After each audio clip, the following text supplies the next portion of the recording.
What is up, guys, and welcome to episode 4, a new podcast. Today we are going to talk about some rule changes that have been implemented into the comprehensive rules, as well as talk about getting yourself prepared for the sealed events this weekend as Set 2 pre-release takes place. Really excited for Set 2 release. I wasn't actually around for Set 1 pre-release, so it's going to be really exciting. And Krish today is going to give us a rundown of how you can do well in a sealed event environment within this game especially. So Emmy is unfortunately not here again this week. That commitment is lacking. I think Krish might have bullied him a bit too much in the first couple of episodes, and but he has much to learn still. He's here in spirit. We miss you, Emmy, and hopefully you'll be on the next one, or else. But yeah, so how's your week been, Krish? It's been all right. I was sick first few days, but feeling a lot better now. Man, the next 2 weeks is looking hype. Tomorrow's locals, Friday's a pre-release, Saturday's a pre-release, Sunday's a pre-release, and it's release week. Cracking a case next Friday. On stream as well, guys. We will link that in the comments, in the description. So come harass Krish whilst he pulls the nuts on Friday, and harass me. I need to showcase Kylo. I'll be harassing him for singles probably, even though he won't be selling them. I won't have anything to Yeah, exactly. But I'll be like, I want them, please. What about you, Ollie? We spent a fantastic weekend in the sun. How are you doing? Oh yeah. Yeah, still reclimatizing back to the UK, and everything's it's cold. A lot colder again. So cold. And a lot less fun than Milan was, unfortunately. Oh my God. It was a really amazing time there. Absolutely. Killer weekend. We just did a report on it.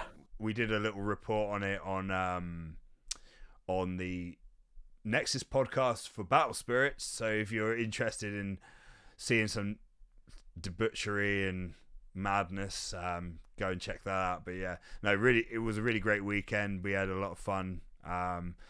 Me and Ollie ate some really nice ice cream. Had some really nice food, some really nice drinks as well. Well, some really not nice drinks actually. my taste buds weren't as happy to greet some of those drinks, but yeah, no, it was really great weekend. How did you enjoy the tournament and stuff? Yeah, it was super amazing. Like, very well run. Whoever the head judge was must have been like very honest shit. Some crazy guy, yeah. And like the community was amazing to see. Like, obviously I saw some people in Wolverhampton the other time that I've been to a Battle Spirits tournament, but that was nothing in compared. Like, just being in the sun, and all the Italians were so epic there. It was really fun. Yeah, absolutely. And then meeting up with them later in the evening as well was sick. Yeah, it was really fun. 25 of us around the table all having a pizza. Yeah, it was brilliant. But no, I really hope they do some tournaments for Star Wars in Italy, because I will be there for sure, just to hang out. Yeah, once we get on that world's points grind, we can travel about all the world, baby. We're actually cooked. It's going to be so good. We're going to have to get like travel memberships with the airlines and stuff. It's going to be epic. My small amount of information I've heard about organized play makes it seem like there's basically going to be an event almost every week that you can go to when the season gets into full swing. I mean, because World tour, baby. Let's go. Expect weekly vlogs from us now. Yeah.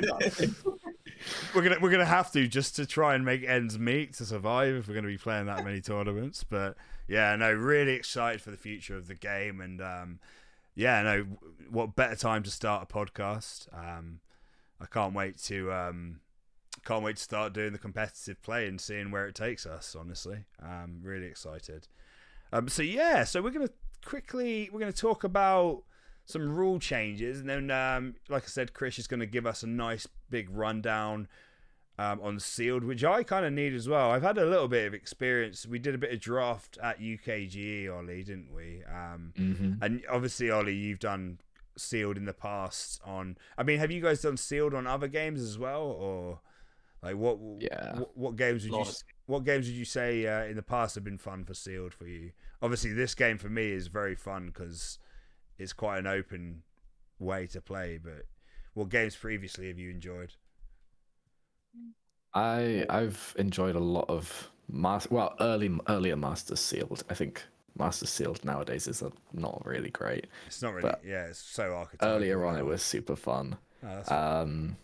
And also, I really enjoyed playing Yu-Gi-Oh! Sealed and doing cubes for both Yu-Gi-Oh! And Masters have been So amazing. how does Star Wars compare to those games? Do you think it's like, because it seems like they very much cater for Sealed almost, like it's part of their mentality when they're making the packs. It seems They care about. I think so.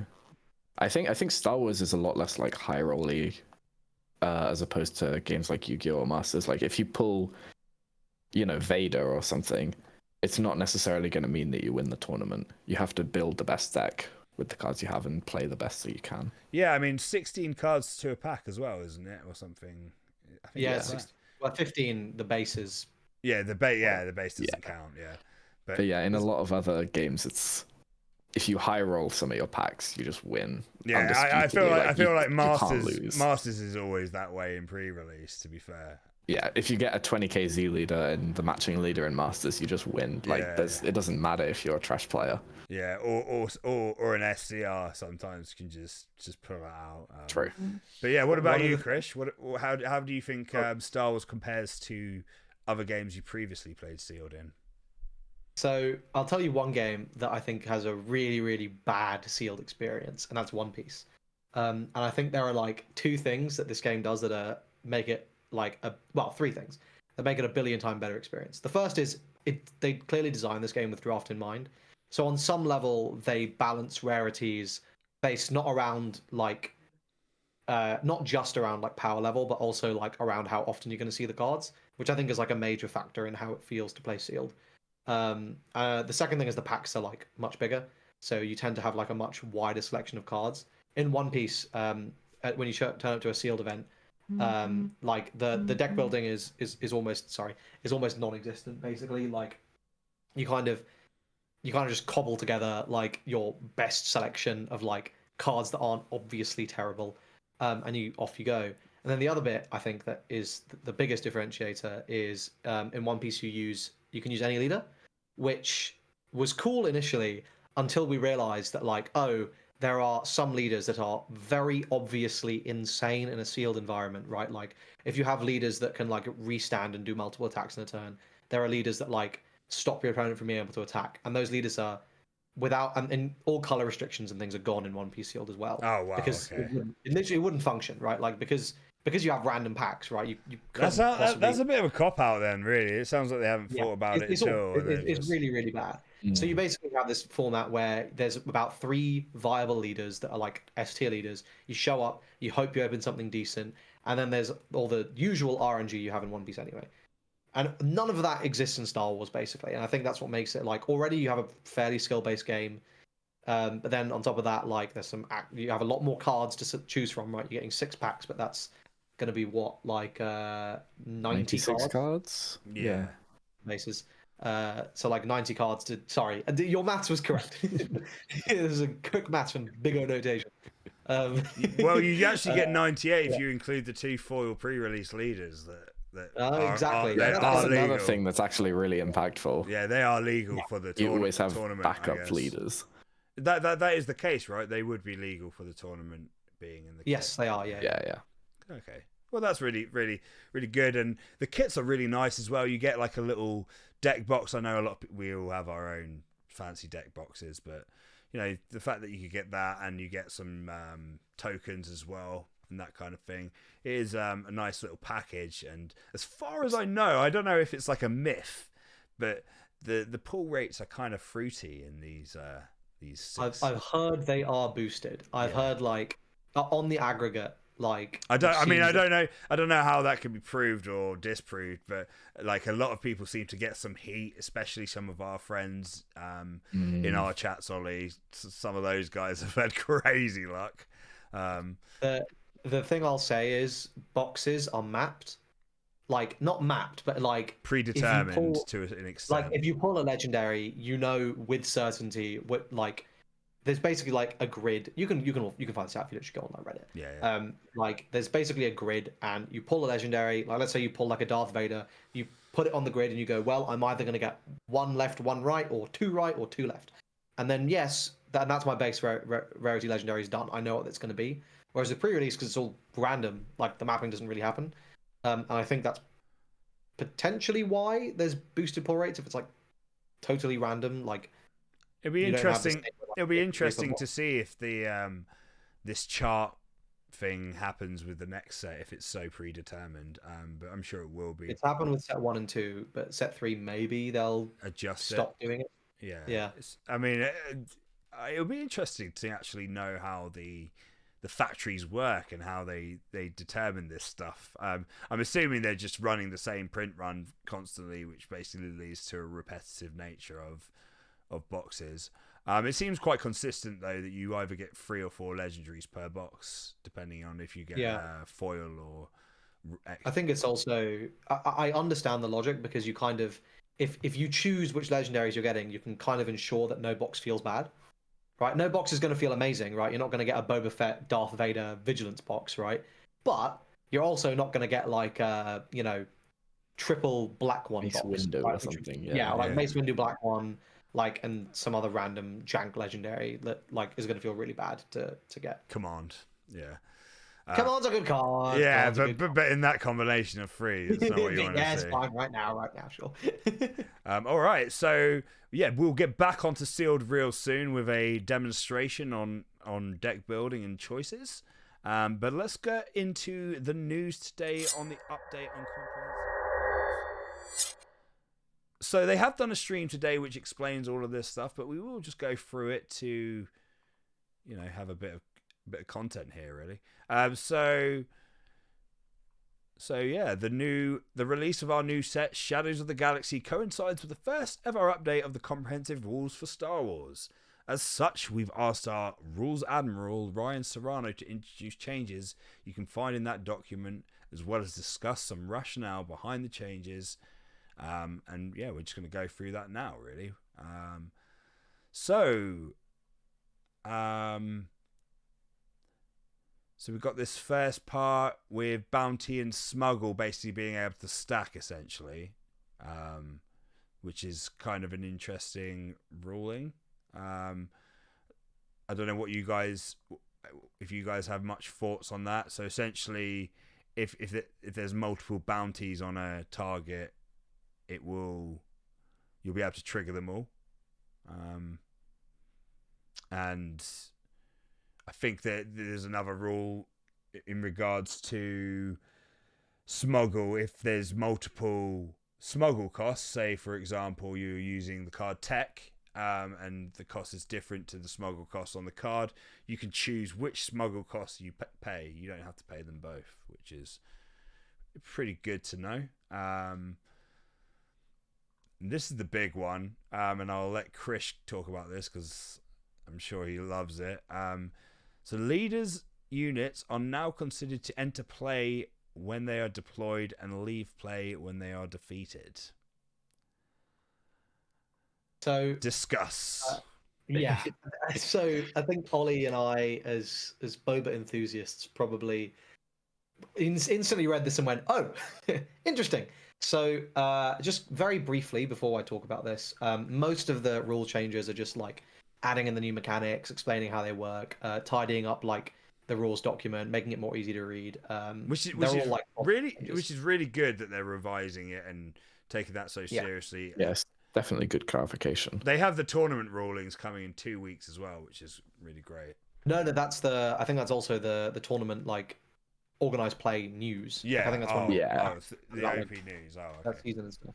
But yeah, so this is basically if you're like a fairly casual player watching this, you might not have known that this ruling even existed. And I think like intuitively you might have read this in both ways, right? Like, well, your leader starts play on the board, so of course it doesn't enter play or leave play, it's already there, right? I'm using its ability, I'm deploying it, I'm just flipping it the other side, and now I'm going back. Equally, you can make the other argument that, oh well, it's entering a like ground arena. So now it's in play, whereas before it was in a separate zone which I couldn't touch. And basically that sort of tension, they leaned one way in set one, and that was the way where they're not considered to enter play or leave play, and that impacted two cards, both of which were Boba Fett. My understanding from the bit I caught with the stream earlier is this rules change that, considering they've designed up to like set 9, impacts a relatively small number of cards. So that'll be a fun little bingo game we can play, by the way, as more sets come out like, oh, that card used to be better, or oh, that card used to be worse.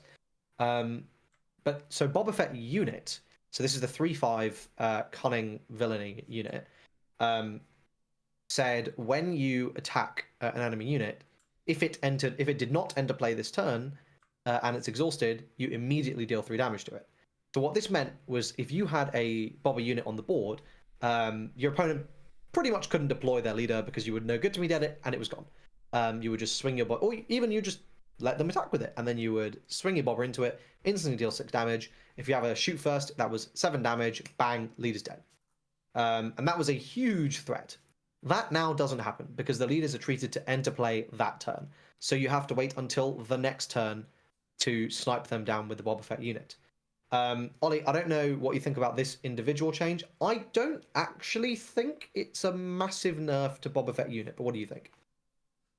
Yeah, I definitely agree. I think most of the time, if they deploy their leader, they were then just like focusing on the Boba Fett unit. Like, it feels like the unit wasn't sticking around very often to actually fulfill that condition successfully. I think I maybe got it off like once at UKG. So it's like, you know, once in every 30 or 40 games it'll come up. But it is, again, the kind of thing that will actually threaten. It's more the threat of it than the actual usage of it a lot of the time. Because, like you say, if the Boba Fett unit is there, then they can't deploy their leader. They have to wait. Because there is the risk of you using like a card like Cunning or No Good to Me Dead to just tap it down and then swing and one-shot it. But yeah, overall, it's not the biggest nerf. The card is still very good. No, absolutely. I think depending on the deck, this nerf is more significant. Like, I think Boba Green genuinely doesn't care because you have ECL, so you always are threatening the leader anyway. Boba Yellow cares a little more. The one thing I would say, though, I think in like actually examining the play lines when you would get this off, a lot of the time to ensure it, you're slamming a No Good to Me Dead. Well, firstly, you're not seeing Boba unit every game, so already this is affecting a less than 100% of the time when you see the unit. You have to see the unit before your opponent deploys. You have to play the unit before your opponent's leader deploys, and then it needs to survive until your opponent's leader deploys. So there's a whole, as Ollie was saying, right? It's actually fairly rare. Even in those situations, the big thing you would always do is you would just slam a No Good to Me Dead, so you're able to sync. You're able to do it. I think the only thing that changes in that play pattern is now, actually, I can just swing with the Boba unit interface. It's arguably less of a threat, so your opponent might not go for it, and then you just throw down the No Good to Me Dead when they deploy their leader and just deal with it on the next turn. I don't actually think. Okay, this might be a hot take. This might be a stealth buff. because the psychology around the card, right, changes, and now you're not worried about it, and actually that might end up being good for the card. That's cope, realistically. But yeah, so that's it makes the sense, first. though. It makes sense. Yeah. So I think that's the less significant change. I think it's a very minor nerf. I don't think it meaningfully affects the power level of the card, right? If it was a 9.5 before, it's like a 9.3. Like, it's still crazy. You're still playing it. The bigger one for me is Boba Fett Leader. So Boba Fett Leader was the opposite. Because leaders were treated not to leave play, your undeployed side to untap 1 and your deployed side to untap 2 would not trigger if the thing you were killing was the leader. And I don't know about you, Ollie, but that has come up for me a lot.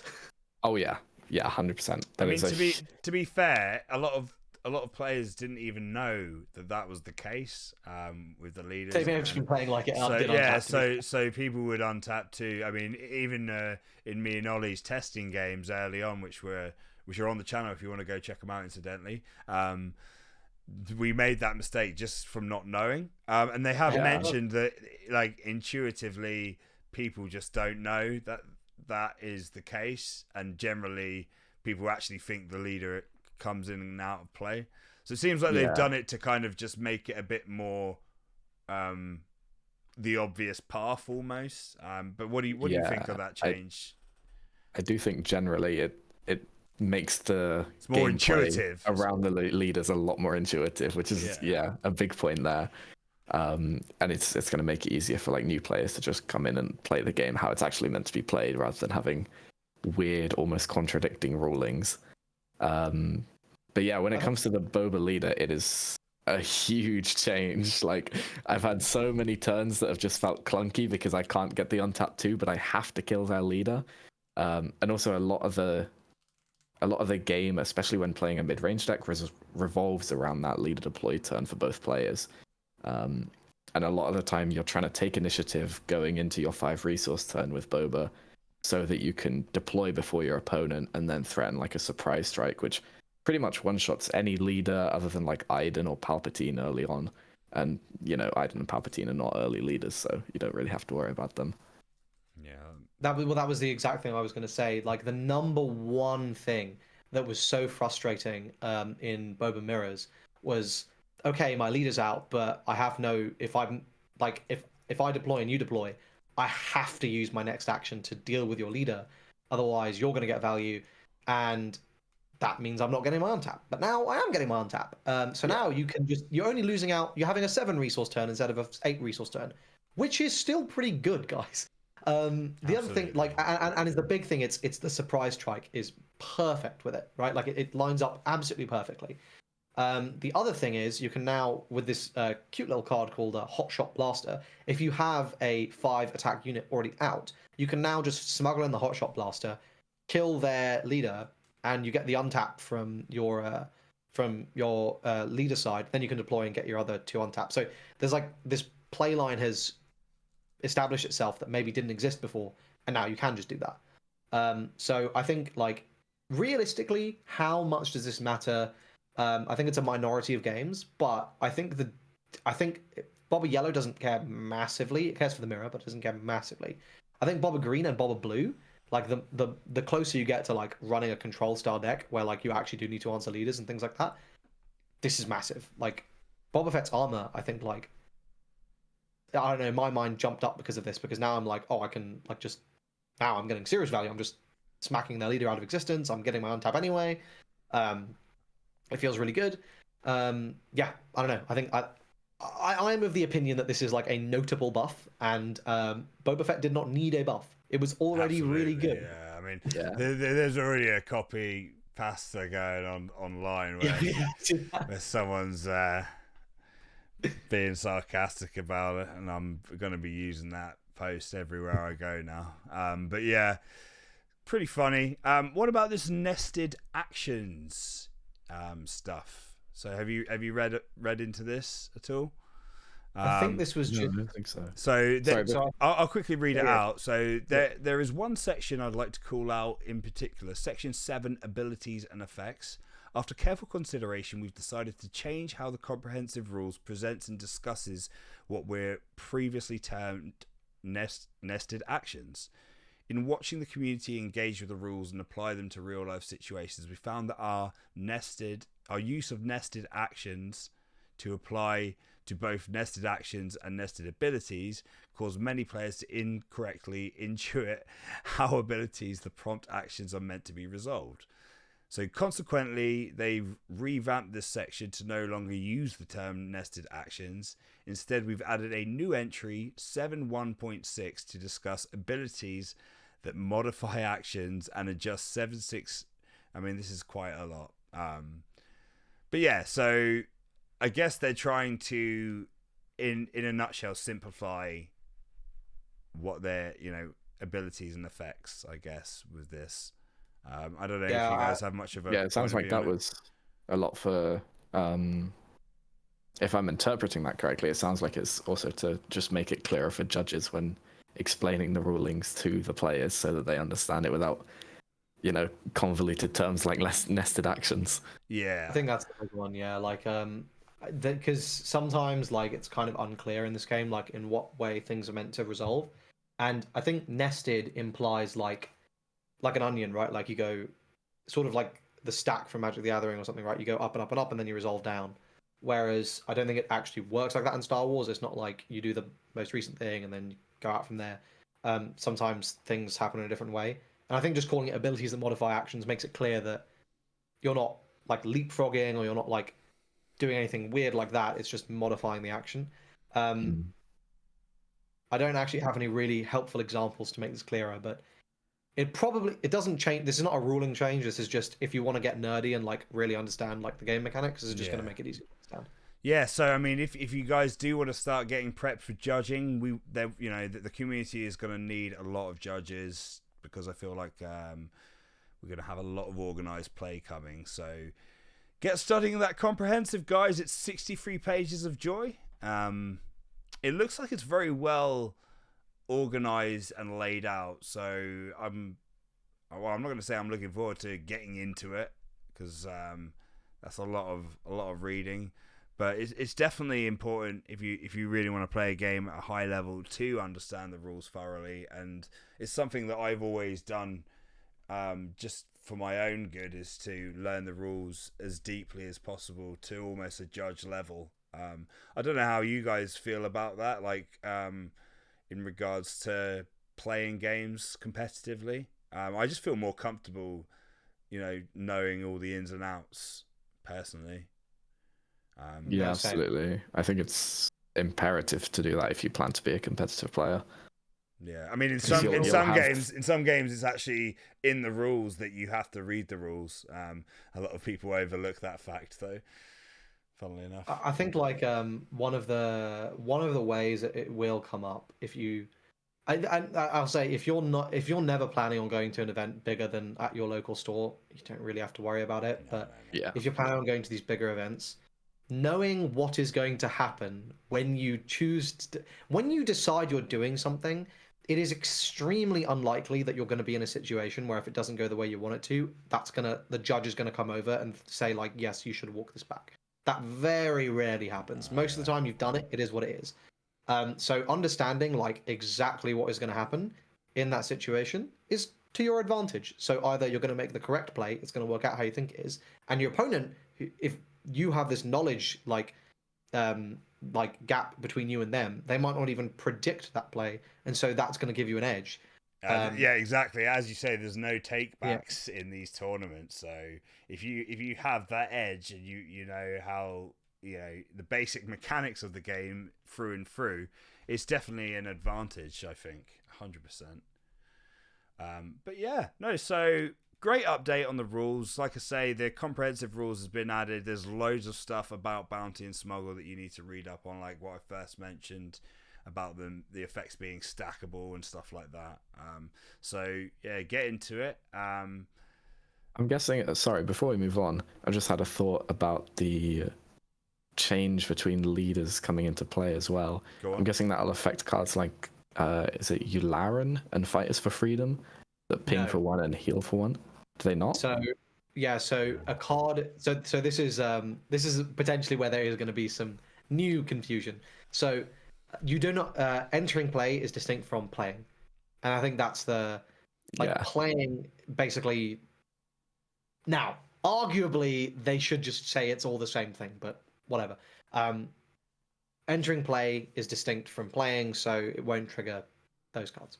Yeah, same like Fighters for Freedom. I brought it up then, I guess. Fighters for Freedom, you won't be triggering the life burn when you pull Sabine out, for example. I suspect that if they're going to change a ruling, I suspect that's going to be the next one. Yeah, I think I'll probably get complaints about it. Honestly, if they're changing rulings in order to streamline the rules and make it easier to understand, I'm all for it. To be honest, I think that's absolutely. The game is, and especially with how early on the game is, and there's no official events even going on yet. Yeah, now's So the time. it's not like it now's the affects time to anything really. Yeah, now's the time to I sort don't of. think Fighters for Freedom is going to be a broken card because it gets one extra ping. Oh yeah, I mean, it might actually well be, but The yeah, number of times you're against Sabine on that 1 health, Yeah, true. it comes up. I mean, No, it does. Certainly. what better time to be beta testing the rules though than now? And no, I'm pleased that they're taking a proactive approach in order to improve the quality of life of the game. But yeah, so that's pretty much it on these rule additions. So we are going to use a bit of magic here, and we're going to skip screens, and Chris is going to get to his hand cam and start telling us about his sealed. Okay, there we go. You want to talk about what you got on the screen here? It's just being put on the screen now as you speak, so you can start telling everyone what they're looking at. So basically, what I've done here is I have created from my box of bulk is I've created 6 booster packs. These are randomly generated. I've grabbed 6 random foils from my collection, 6 random rares, 18 random uncommons, and bloody maths is hard, 54 random commons to create these booster packs here. So what we're going to do is we're going to pretend that this is our sealed pool, and I'm going to walk you through the opening stages of before you even sit down and do any analysis about what you're going to play, how I think you should go about it, and then I think we're going to have a discussion about which deck we think we would play in this situation. So what I'm going to do is I'm going to start off by doing the So, I should also say I genuinely don't know what's in these packs. It's completely random. So, with any luck, I haven't chosen from my sorted piles of commons because that would be very awkward if it's just like 19 copies of Vigilance. Not Vigilance. I don't have 19 copies of Vigilance. But anyway, so let's excitedly see what our leader options are. So we start off with IG88, a strong start for one of our leader options there. Then we've got a Grand Moff Tarkin. Got a Leia. That is a good one. Nice, very nice. Got a Krennic. Got a Sabine. There are some very nice options here. And a Jin. So look at that. 3 and 3. Very nice. Okay. So we have got I think we've got an option for every color as well, which is fantastic. So those are our leaders. We're going to put those off to the side. And what I'm now going to do is I'm going to take each pack and I'm going to create a grid. And so I think this is the number one thing you need to do the moment you sit down to do your sealed pulls is create this grid. So before you do it, or whilst you do it, what's the benefit of the grid? If you could explain as you deal it out. Yes. So the idea behind this grid is it's going to keep all your cards nice and sorted into their different aspects. And the reason you want to do that is in order to evaluate which deck is going to give you the sort of best, the best odds of like winning, essentially. You want to be able to fairly evaluate how good each of your different aspects pulls are. So it might be the case that you actually get no cards of a particular combo, right? You might get no hero aggression cards and a Sabine leader, and you might just if you don't do this, you might just grab that Sabine leader, kind of thinking everything's going to be fine, and without really giving it too much thought, and then just go like, okay, yep, this will be fine. Let's go, and you just pick up all your red cards, you pick up all your blue cards or whatever, and you go, all right, I'm sorted. And then you sit down to play and you realize, wow, this is garbage. And you don't want to be, that's a lot of blue cards. You don't want to be throwing away, basically like what could be free wins just because you're being a little bit lazy. So it is very much worth just the effort of going through and sorting all this out. It's also going to give you an opportunity to look through and see all of your cards. So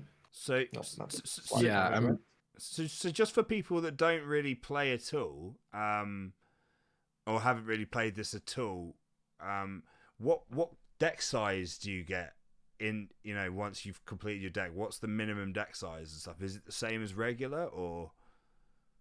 I believe it is 30 cards. Yep. Yeah, Ollie will confirm. I think it is 30. Yeah. That's a minimum, right? Between 30 yeah. and 50, I guess, would be the case. Yeah. Yeah.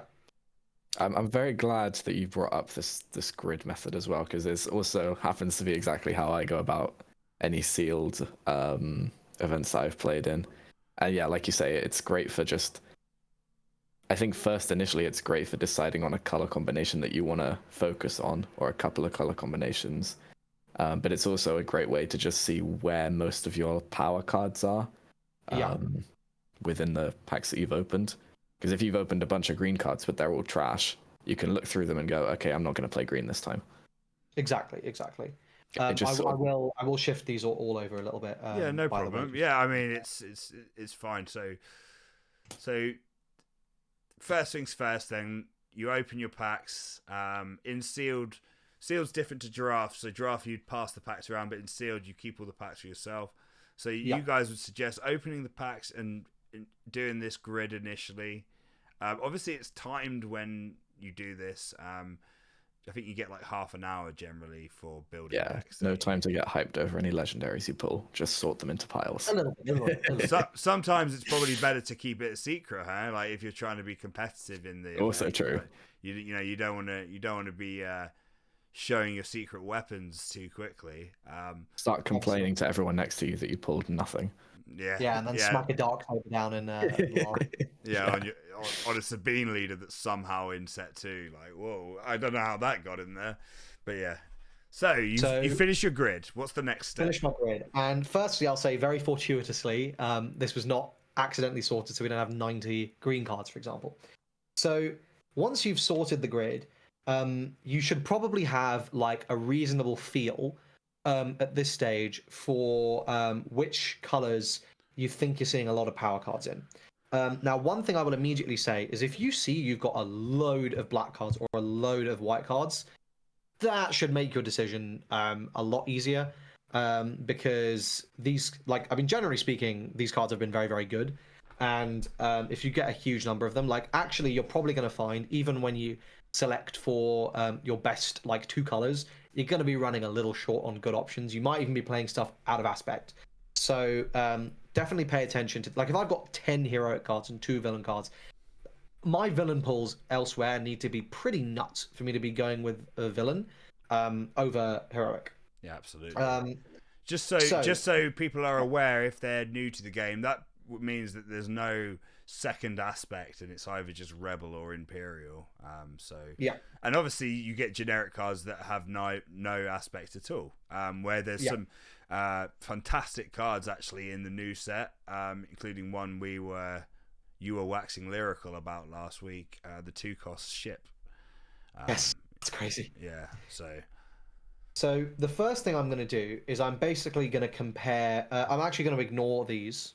I'm going to ignore this whole top row here, and I'm just going to be trying to determine, am I going hero or am I going villain? And I'm basically going to be looking at my cards and going, how many broken cards have I got? So you'll notice here, my green villain cards, it's just 2 super laser tag.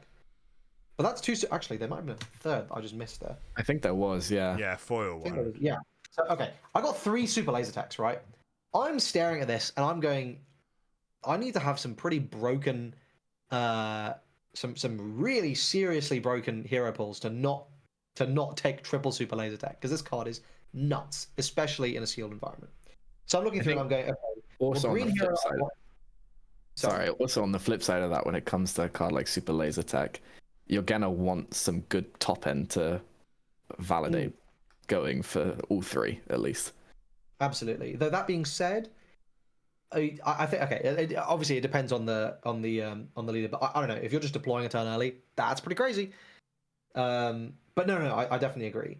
And you'll notice actually our pool is really good. They all deploy pretty early. I think they're all 5 or Jin is a 6, but the rest of these are 5, and Sabine is a 4. So we've actually got a really good sealed pool of leaders. Sorry to interject again. Would you say rushing your leader in this format would be more important than the standard format? I think so. Okay. Yeah. Yeah. Just that pressure is such a huge tempo swing. If you can get control of the board in sealed format, it's generally hard to lose from there. Yeah. All right. Well, cool. So yeah, I mean, continue. So, so immediately I'm looking at green villain and I'm going, okay, if I pass this up, I've got to be passing up for something great. So I'm looking at green hero here, and okay, I've got a 3/3, whatever. All right, let's look at red. This is very good. Now, this might be a reason to pass up on green villainy, because this is 2 A-Wings, which we know is an incredibly strong card in Constructed, and then a Game Ender in Attack Pod, which might literally just win me the game. When your deck is 30 cards and you're drawing 2 a turn, even if a card is at 1 or 2, you are going to see it. Now, that being said, that also practically guarantees opening like Super Laser Tech on curve almost every game, but that's beside the point.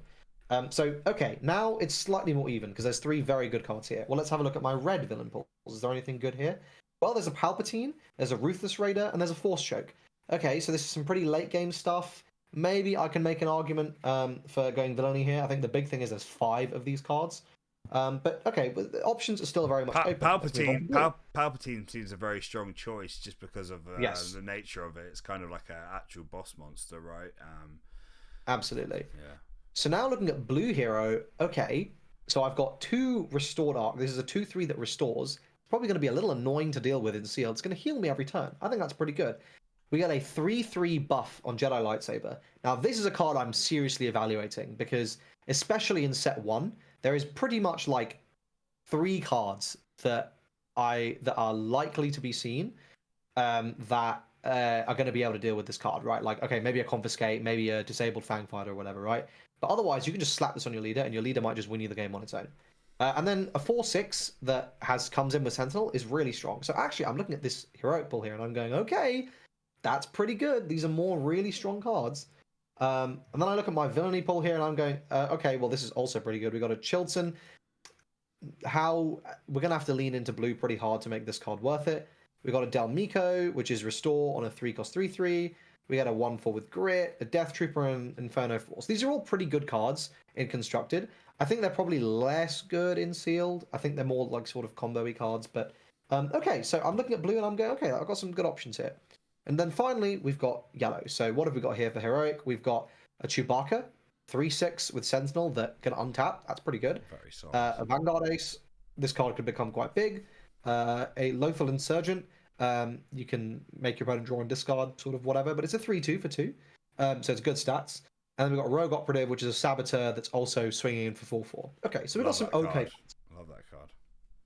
Now, I noticed my yellow villainy cards are kind of nuts, right? Every single one of these sees Constructed play. So I feel like if you ever pull a good number of yellow villainy cards in sealed, you pick it a lot of the time. It's so good.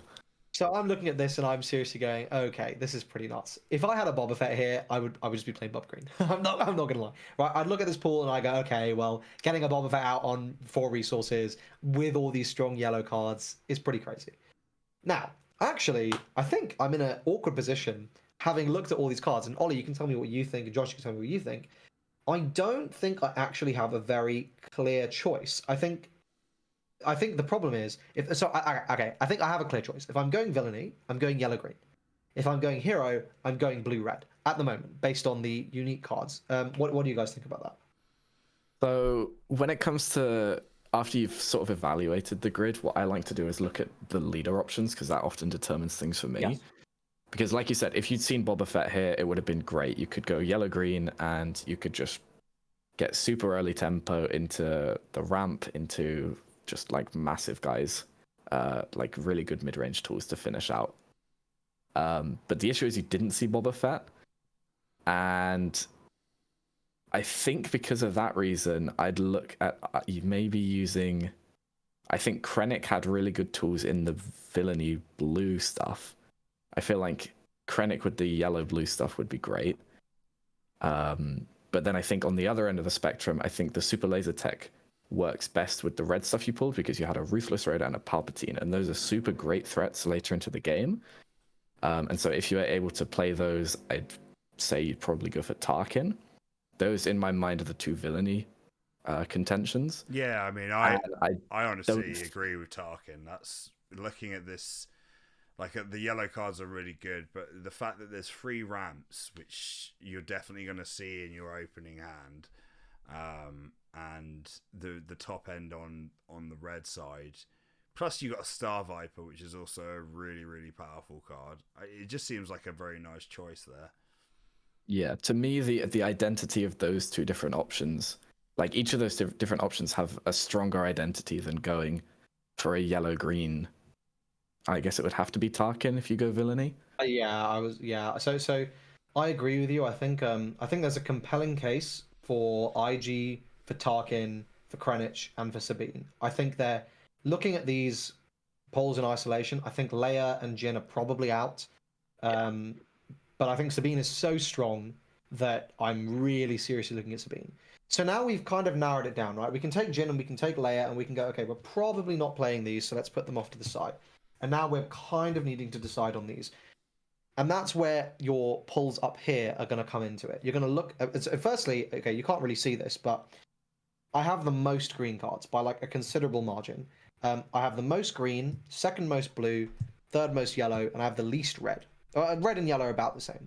So if you're looking at the absolute number of cards, okay, maybe my options are going to be worse. Now, we don't know until we sit there and we look at it. So let's go and have a look, and let's go right to left again. Let's have a look at our green cards.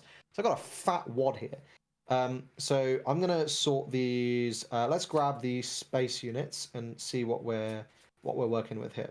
Because the other thing you're going to need to balance is your space units versus your ground units. And that might be what actually sways you to go for a certain color combination, because maybe Tarkin is less good, for example, in isolation, but actually that's the only way I get a balance of space and ground. And that's very valuable. So for space units, we can see I've got 3 Consortium Star Vipers. Wow, yeah. Card is amazing. I mean, that kind of immediately would make me want to go green. Right? Yeah, that card is solid. Okay, that's very compelling. And I've also got a frontline shuttle. Okay, sure, whatever. I've also got some upgrades and some events. So let's talk about the upgrades quickly first. I've got Academy Training. I think realistically, this is a card that is basically just finishing out the 30, so whatever. And I've got a Hardpoint Heavy Blaster. Again, I think this is a card that's probably finishing out the 30. Got a couple of Strike Trues. I think this is probably okay in Sealed. I don't know what you guys think. I think yeah, I mean, direct damage without taking anything back is pretty nice tempo, really. Yeah, I think depending on the power of my leader, I'm definitely a lot higher on it, right? Like if I was in an IG, I might go, okay, well now, like if I'm just dealing 5, like that's killing almost everything, right? Yeah. Sure. We've got 2 recruits. So this is another card that's I'm sitting here and going, wow, okay. So now I've got a 1-drop that's gonna let me dig for all my good cards. And later in the game, when you see this card, you're going to be very happy because, like at that point, you're actually going to be able to filter for your big things. So I've got another compelling reason to want to go green here. And then let's have a look at our. So you can see here the top. So we've got 1 cheap unit here in green. We've got a Vanguard Infantry, which is okay. It's fine. And then we've got an Escort Skiff, which if I have another green unit gains ambush, that's pretty good. And then I've got a Steadfast and triple Mercenary Company. So I've got a nice top end package here, right? I'm looking at this and I'm going, okay, I've got like this is something we can seriously consider now, and that's synergizing very well with Super Laser Tech. So for me, after evaluating those green cards, Tarkin stonks have just increased significantly, as have potentially Krennic if we want to go like a blue green route. But okay, let's not get too excited yet. Let's have a look at what our red cards are. I think something to watch out for there as well, because you brought up the card costs. You definitely want to consider your curve when building these decks as well. Absolutely. If you go into a sealed event with no 2-drops, you are at a massive disadvantage. You are going to lose to every Sabine that you see. You need to make sure that you have a lot of early 2-drops, and you only really need like a couple of big finishers to get to that top end, really. Yeah, because you've got a smaller deck size, you're going to be seeing them a lot quicker. Yeah. So exactly. So for our space options in red, we only got 3 cards. They're all 3 drops. We got 2 Disabling Fang Fighter, and this card is really strong. Good, yeah. There's not going to be many outs to upgrades, and people are going to be playing more upgrades in a sealed environment because there's less outs to them, and you kind of have to play whatever you've got. So this card I think is very, very good. I'm very high on this, and to the point I'd probably play this off aspect. Like, you know, if there's a sideboard in your sealed event, I would seriously consider sideboarding this card. I guess you can chop and change whatever you want between all your sealed cards, so you don't really need a sideboard, but I would keep this at the top of my pile. And then we've got a 4-1 here that says when defeated, if you have the initiative, draw 2. So I'm looking at these space cards. I'm going, okay, we've got some more good space units here. This is definitely something to seriously consider. In terms of events, the events are way less good. All right, so we got an infiltrator skill, which is an upgrade that gives +1/+1 in saboteur. It'll come up occasionally. I think this card is better in sealed than it is in constructed, but I still think it's kind of whatever. We have some removal. This is premier. I'm looking at this. I'm going, okay, I get to nuke something my opponent's played. I like that. I like that one. Perfect in this format. This card I'm also quite high on in a sealed environment because I would pay 5. You're more likely to have a wide board. There's going to be less interaction. So, okay, we've got some good cards here. I think actually, okay, we're probably comparable with green at the moment in terms of space. I think slightly worse than green in space, about the same for events, maybe slightly better for events. But then the units are dire. We got 2 Cantina Braggart and 1 Ardent Sympathizer. That's it. So we need our ground units to really be coming from a separate color. So red, I don't think red is out of the running for me, but I definitely think like, well, what was I going to pair it with? I was probably going to pair it with blue if we were playing Sabine. So now I'm going to go like, okay, we really need to come through with some really solid units in blue on the ground. Because you can see actually between these 2 colors, we have a lot of space. If that's what we were doing. We've got 2 Green Squadron A-Rings, we've got 2 Restored Arcs, we got 2 of those Disabling Fang Fighters. So space, actually, we're doing pretty well. Let's move on to blue. Let's see what we've got in blue. So there's a lot of events in blue. A lot of events, actually. So here you can see we've only got 2 spaceships. We've got 1 Distant Patroller, which gives a shield when defeated, and a Sentinel in space. This is valuable. Sentinels are quite rare. So, okay, I think evaluating that color combo together, there's probably enough space. I don't know. I think that's probably like 8 space units between those. That's pretty 2 colors. decent in a 30 card deck. That's huge. Really. Yeah, I mean that's almost as many as you'd play in constructed. So I think actually space we're probably fine. But then on the ground, we got one surgical droid. I think this card's whatever. 2 wilderness fighter, which is 2 force shielded. I think this is pretty good. Not bad for free. In seal. That's it. That's all the ground units we got. Oh wow. And I think sitting there looking at that, I have to sit there and go, okay, I think Sabine Blue is probably out of the running. If we're playing Sabine, I'd agree. It's going to be with a different color. Yeah. Which sucks to lose out on the Jedi lightsaber, to lose out on the restored arcs, but I feel like that's the call we have to make because there's just not enough ground. Would you say Blue's out of the running completely there, or would you? I guess you have to check through the Imperials to see what would work. With yeah, I'd be seriously considering Krennic because now. I mean, let's examine this absolute fat stack of events and upgrades. Because now, like, as a Krennic player, I might be like, okay, hold on. So first we've got Resilient here. Adding 3 HP in a sealed environment is kind of nuts. That's going to make cards really, really hard to remove. And for 1, okay, I think that's pretty decent. And then we got 2... Especially with synergy with Krennic. And he grits. Yeah, exactly. We get a repair to heal 3 damage from a base or unit. That's pretty good. We can just give a shield to something. For example, a Krennic. We have 3 make and openings to heal and like make removing board easier, and we have a takedown and we have a vanquish. So if we want to try and play control and sealed, which I would generally advise against, we could feasibly play control and sealed, which is hilarious. Why would you advise against it? Out of curiosity, I think control is generally the kind of thing where you need a payoff, right? Like you don't control for the sake of control. You control so you can slap down, you can get to the late game, and then you start smacking down like 8 drops, 9 drops, and 10 drops that are just going to win you the game on their own. Makes sense.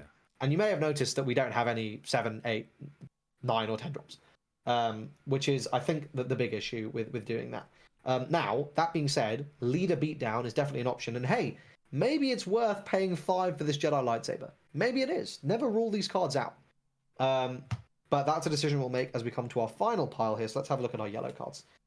So once again, we will go to space first. I think we got 3 options. So first we got a Mining Guild TIE Fighter. I think this card's crazy. Yeah, it's cool. I like in sealed. Like drawing every turn in sealed? I don't know. I think that could be very, very strong. Then we got a Pirated Starfighter.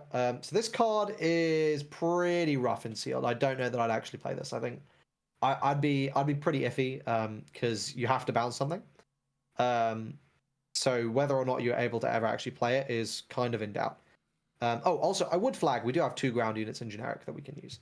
And we also have 2 ground units in hero. So maybe Sabine isn't out of the running just yet, actually.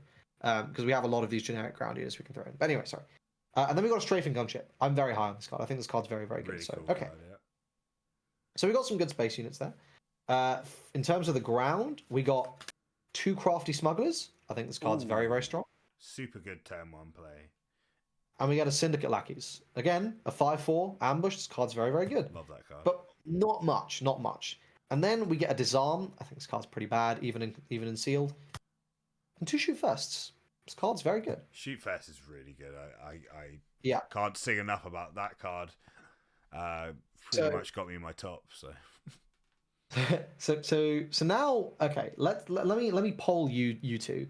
So having sat here and reviewed all these different cards, what combo are you leaning towards? I'll start with you, Ollie, and then we'll move to Josh. Okay. Me personally, and I think I mentioned it before when we were looking at just the hero and villainy cards, I think I'd go into Krennic with yellow and blue aspects. I think that the yellow offers you decent early to mid game with the units that we got. I think like we got some good ambush units in Bosk and Syndicate Lackeys. We got great early drops with the crafty smugglers, the TIE fighter. And there's also a similar sort of thing going on in the blue. We got the Scout Bike Pursuer. I think we got a Death Stormtrooper as well, Death Star Stormtrooper. Got a couple of decent early drops in the villainy side there as well. And then just some decent removal and trading tools. So like No Good to Me Dead, able to stall out a leader for a couple of turns or any big unit. Vanquish, able to kill off a unit whilst we build our board. Shoot First, able to take a nice trade. So we're able to sort of transition those early to mid-game units into trying to develop the board just because we have more efficient units than our opponent. And a relatively early flip. Not like a Sabine, obviously, but it's 5 resource, so it's not too bad. So we can start to try and take over the board, take some favorable trades, especially with the Krennic ability. And then if we ever get to the late game, we can hopefully use like cards like Vanquish to just stall off any big cards that our opponent might play whilst we just hit face for a little bit. What do you think, Josh? I would actually go for Moff Tarkin Aggression, I think. I really like the generic green cards. I also really like the red top end in the Imperial side. And the super laser techs are just staring me in the face, to be honest. Like, getting ahead of curve, pretty much guaranteed, seems really, really strong. And Tarkin can do some cool stuff as well with the experience tokens. Things can get kind of out of hand, and when Traitorous isn't necessarily too much of a risk, as much as of a risk as normal, I don't know, it makes me feel like it could be a good choice. Also, I definitely would go red aggression. The removal from the ships as well to get rid of upgrades, which upgrades in sealed seems really, really powerful. So having those options would be definitely an advantage. I also think that you can use stuff like Shoot First potentially generically if you wanted to, out of aspect. If you're ramping, playing things out of aspect might feel a little less bad. But yeah, that would be my choice. So I actually agree with both of you. I think those were the 2 ones I was seriously considering. I think, well, okay. Actually, I think the only one of these that pretty much died for me was Sabine. I think after evaluating all the cards, I just think it's doable. And it wouldn't be the worst sealed deck in the world, but it's one of the ones where I'm just sitting going, this is really, really dicey. If I see my attack pod, if I see my A-Wings, I'm going to have a great time. But a little bit rough on the pulls. I didn't get, there's no Fleet Lieutenants, there's no, none of the really strong power cards that you're used to playing in Sabine that showed up. So I agree. Actually, so I'm going to put Sabine to the side here. Actually, I think for me, my options are, and just double checking Tarkin here, who requires Imperials. I'm thinking we might do IG-88 depending on how many Imperials we got. Yeah, that's true. Yeah, red green. And then I think the other one is yellow blue. So I think fortuitously we can sit here and we can just put both decks together and see what they look like. So I'm going to grab all these heroic units, and we may play them off aspect. We probably not, but we might. So I'm just going to put them to one side so we can have a look at them after and see if any of them come up. But I think let's go ahead. IGACH generically might be a better option considering the bulk of green. The green I cards suspect being generic as well and not Imperial. I suspect IG88 is going to be the better play, but if we have enough Imperials, and we've got a lot of Imperials, I wouldn't discount Tarkin just yet. So we're going to start with blue and yellow Krennic. So always, just double check what your leaders do. Friendly damage units getting +1/+0. Krennic coming in with Restore 2 and buffing all your friendly damage units. So if we've got anything with big HP, we're going to be interested in that. So obviously So what I'm going to do is I'm now going to sort these by cost, arena, and card type. So we got 3 drops here, 2 drops here, got another 3 drop here, and we got a 4 drop here, and we're just going to try and see like your curve. how many. We're just going to kind of like put out all our good cards and see have we hit 30 or do we need to reevaluate. I think Tie Advance definitely goes into this deck. It's a 3/2 for 4. Maybe it doesn't actually. We'll see how many Imperials. I mean, there is also value to your leader being an Imperial. Buffing up Krennic with that, I think, is crazy and sealed. Very true. And so far, all of these are Imperials. So that's a lot of synergy already. Going into the yellow cards, we got an event here. We got a Jabba. So we got another 4 drop there. We got a 5 drop in Bosk. We got a 3 drop Imperial. And we got a 2 drop Cartel Spacer. So we got a lot of Imperials. All right. Let's grab our units here. I mean, that's already looking really strong, to be honest. Like 2 smugglers, got a strafing gunship.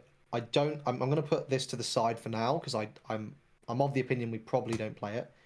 And we get a mining guild for 1, so let's just put this here. And then our units here. We get 3 of these wilderness fighters. Sorry, 2 wilderness fighters. This surgical droid, I think we can probably skip. I think we probably don't play this. It might end up being like a 30th card or something. Exactly, yeah. And then this card is, I think it's about as fringe as we're getting. So let's see how many units we got. We got 1, 2, 3, 4, 5, 6, 7, 8, 9, 10, 11, 12, 13, 14, 15, 16, 17, 18. 18 units so far. That's okay. How many of them are Imperial? I think we can also consider the generic units as well. Yeah, the right? Frontier attack. Yeah. So I think the Frontier.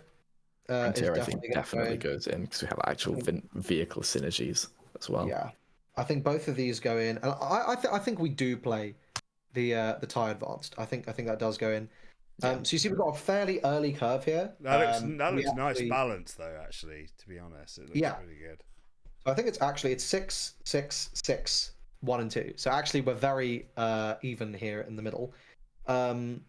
Okay, so that is 21 cards. So we need 9 cards from here, and maybe we're gonna trim the fat here on the units, but you want to have a good number. 6 is 20% of the deck as well, so that that gives a pretty decent chance of pulling a 2 cost on your turn 1, etc. Absolutely, it's not bad at all. So in terms of power cards that are events, Vanquish, Takedown, Crazy, No Good to Me Dead, Crazy, and Shoot First. I think these have to go in. First. I think there is 0 thought required to put all these cards in. I think they're very, very good. Yep. And then really, I mean, we're just deciding our last couple cards here. Which do you think we play Make an Opening? I think this card is okay. How many really low HP units do you think we're going to be seeing? Maybe we just play 2 copies of this card. Maybe we play Moment of Peace, or maybe we play Repair, maybe we play Resilient. My inclination is actually these 2, Repair and Resilient, over the Make an Openings, and maybe we can side those in. Just because I think like being able to just stack up HP on stuff in a format where it's so hard to remove things could be really strong.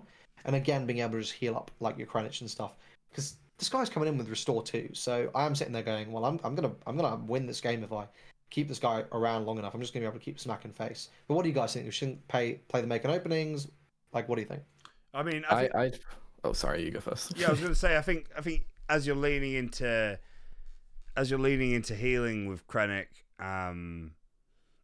being able to potentially restore life on him and stuff to keep him going every turn is going to be really strong. So I would.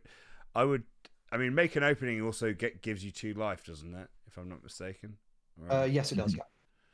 Yeah, no, I think I'd actually go with make an opening potentially, just because you get the life and you get to put a bit of damage onto an opponent's card potentially, and also with the fact that the cards we have are quite low on curve, being able to minus something by 2 might, actually put yourself in a position to take something out that's a bit stronger.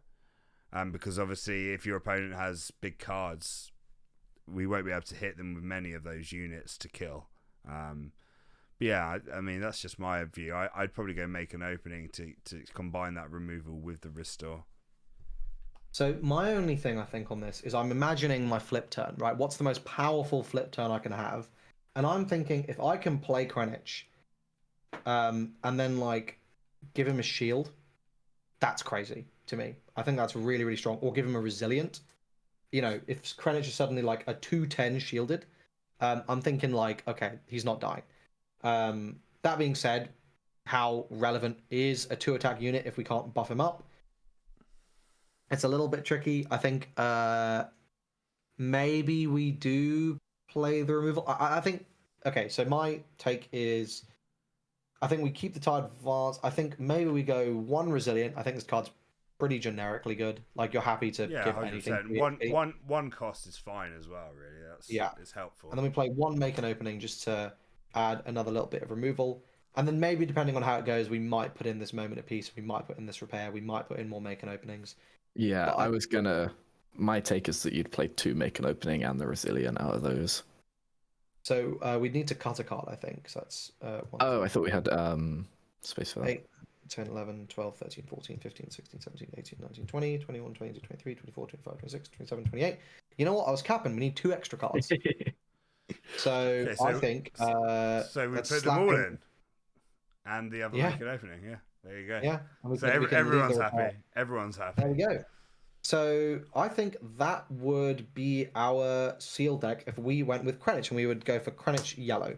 But guys, in the interest of giving you as much content as possible, let's go ahead and build our green and actually, okay, just for the sake of, I'm just going to take out this Tide Advanced and we'll leave this in just so we have access to that for the pool. Makes sense. One thing I'd say. Like, what would you say the shortfalls are here? Because I'd say the lack of top end is the only issue I can really see. Yeah, otherwise, that's a big thing. Otherwise it's really strong. You've obviously got a Vanquish to get rid of any potential top end that comes in, but you don't really have the obvious kill swings. That's the only issue I see. Otherwise, it's very well balanced, I think, for low cost cards. Yeah, I think we've got the longevity. I see Bosk as a real power play, actually. If we can stick a Bosk, and then we've got all these events that we can just start pinging down. Like, make an opening plus Bosk is like delete most things, right? Yeah, for sure, yeah. Because you get the -2, then you get to do 2 damage. So, very strong combination. Quickly. But yeah, so that deck feels pretty strong, irrespective of the no boss monster. Like, I feel it can do work. And it's definitely got strong tools to just take control of the board and force 2-for-1 trades. It's just going to be more of a question of, I think, closing out if anyone has pulled like 2 home ones or something like that, Yeah, exactly. But I think you're probably outspeeding something like that. Yeah. Okay, so we'll quickly run through the red, green. I guess we're going to go with IG at this point, or well, let's see how many Imperials we get. I wouldn't. Yeah, okay. I wouldn't rush to that just yet. So, okay, we'll start with green. I mean, obviously, triple super laser tech. This is going straight in. This is nuts. I think like our top end is very much sorted here, right? Like we've got some really, really nice options there from the ground. And then in space, this card might be pretty good. Actually, Frontline Shuttle is not terrible of a card. That plays around. Actually, I think this is incredibly good later in the game because we can just swing for 10 with Mercenary Company, right? Or getting Steadfasts on attack a couple times over. Yes. Yeah, absolutely. So I think our any on attack synergies with it is really nice. Got a lot of really strong 3-drops here. Star Viper's nuts as well. That card is brilliant. We've got another bit of top end there. So far only 4 Imperials. No, 1, 2, 3, 4, 5. Oh, so you're absolutely correct. 6, I guess, for Palpatine, but you know, that's a bit late.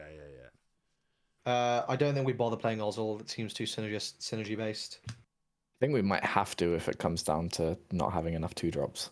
Right now, I'm looking at 2-drops. Potentially. It's just a 2-3. Got a couple of Cantina Braggarts there thrown in. Ardent Sympathizer. You know what? I think I suspect you're right. We're running really low on the 2-drops here. Now we've got 3 1-drops. So actually, if these were Imperials, I'd be super gassed because I'd be like, oh, it's calm. We just we have Grand Moff Tarkin, right? We have a lot of 3-drops. I mean, I suppose we probably just play them all, right? And we accept that we got the 1s and the 2s to plug our curve, and we just sit there and go, blah, 3-drops. It's definitely not as strong a curve as the yellow blue options, to be honest. Agreed. That being said, we are pretty much skipping 4. Right, we're going straight to 5. Yeah. Guaranteed to ramp, which very, very likely. So it might just be a case that you hard mulligan for a 2-drop. If you see it in your opening hand, you're keeping that hand, sort of thing. Yeah, it makes sense. Agreed. So okay, so that's what we've got there for units. How many have we got? We've got 1, 2, 3, 4, 5, 6, 10, 1, 2, 3, 4, 5, 6, 16, 17, 18, 19, 20, 21, 22, 23. We've got 24 units. So we've got a lot of units. A lot of choices, yeah.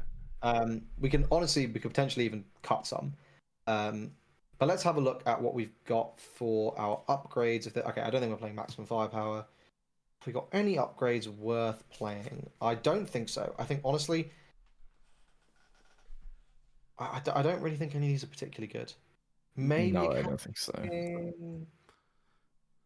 I don't know. I will point out we have, again, a lot of vehicles. The ambush neutral card could go in this deck as well, right? Yeah, the attack walker, yeah. It certainly could, actually. It certainly could. Because we have 3 Star Viper, a frontline shuttle, TIE Advance, escort skiff. To be fair, again, we are skipping 4 most likely, right? That's true, yeah. I'm trying to think what was the other. That's a 3-drop. But also drop generic. It would be nice for some immediate impact if we don't hit the super laser tech. That's true. Against an aggro, if we play against a Sabine, Star Viper into that is going to be nuts. I think it's really important that we do hit the laser tech, though. That should be the priority as far as curve play. Yeah. So I think here, helps as I think well. we have to play all of these, right? Because this is the thing, actually. Maybe it doesn't matter so much that we've only got 2-drops when we got these 1-drops and recruit. Yeah. So that's like 5, basically, right? Like, and these recruits are gonna like if we don't open super laser tech between super laser tech and recruit, we're probably seeing super laser tech on curve. Yeah, we're forcing that play for sure. Yeah. So this is I think, what did we say? That was 24, that's 28. So I mean, I think the strike trues are probably really crazy later on when basically we probably just stop at 6 resources and we just start slamming like 3-drops, 5-drops, and 6-drops. And we just always have something good to play. We want to get to Palp, definitely. Oh, yeah. But I guess you stop at 7 until you draw the Palp. Yeah, for sure. So I guess the question, are we happy playing Rallying Cry for 5? I suspect we won't have enough. I don't think so, no. Do we want to go 1 Academy training, 1 strike true, or just double strike true? Double strike true, I think, would be better. Just having it as a removal seems really good in sealed, in my opinion. So I would go double strike true. Yeah, I think I'd agree with the double strike true. I think we have a lot of pretty high power units as well, right? This is potentially 5 attack to remove something. This is 4, this is 3, this is 3, this is 4, this is 3. How many Imperials do we have in the end, out of curiosity? So I think we are actually going to have to play IG with this one. Yeah. But in terms of early game Imperials, we've got 1, 2, 3, 4, 5. But the super laser attack is going to die immediately. Yeah, they don't want to be boosted.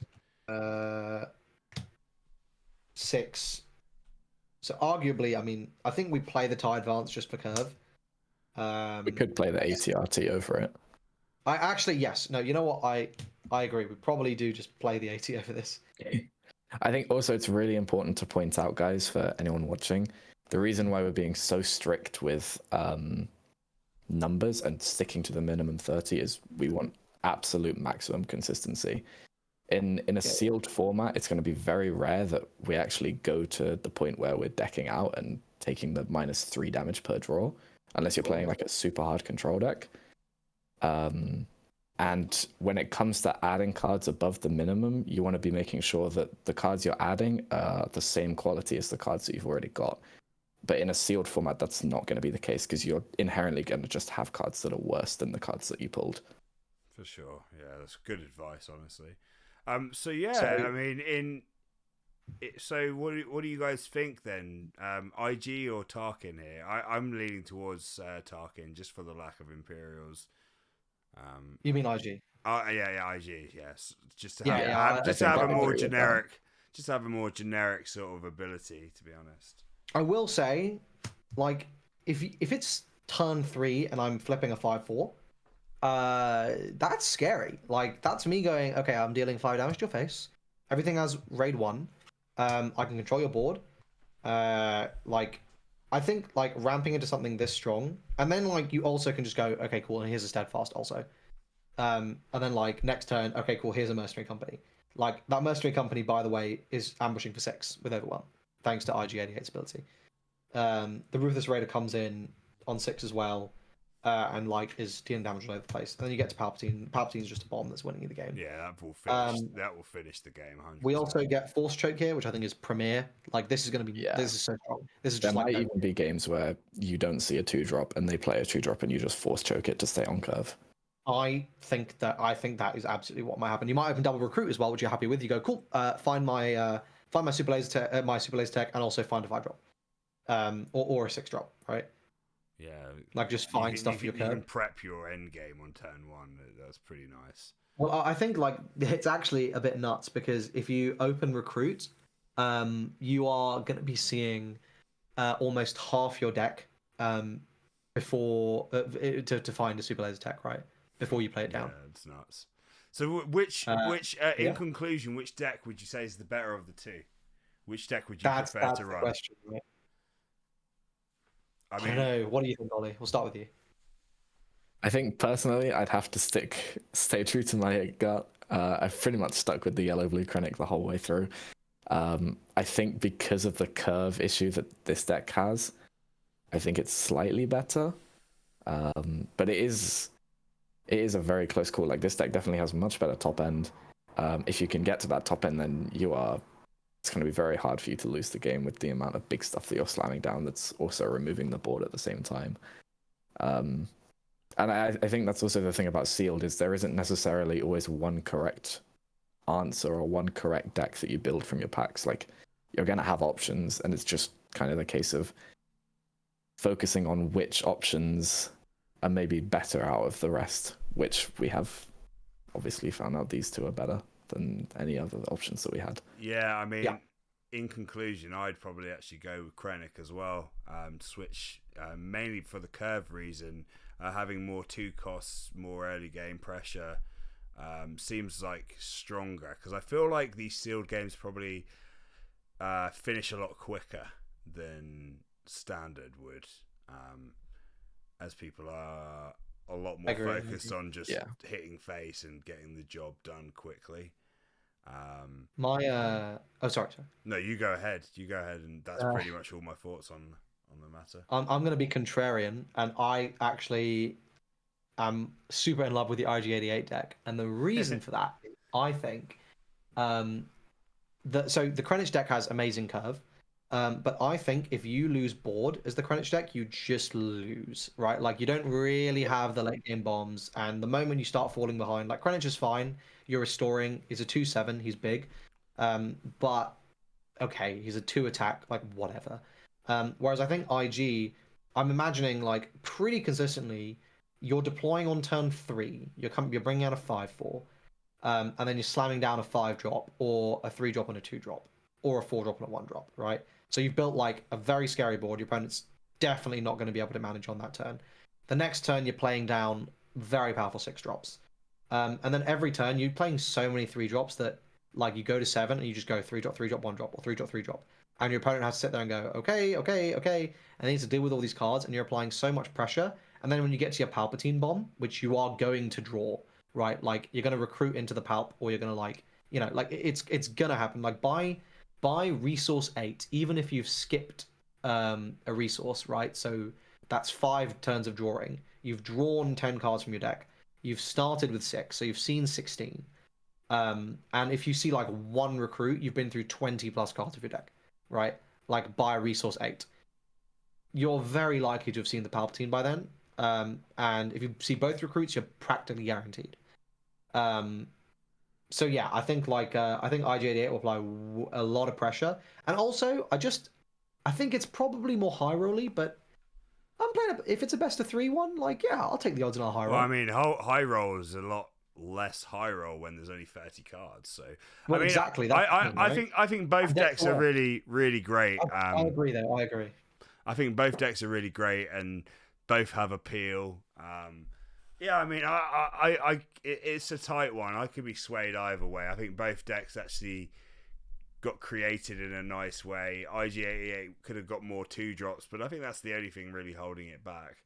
But yeah, do you want to switch back to your face cam and we'll wrap up?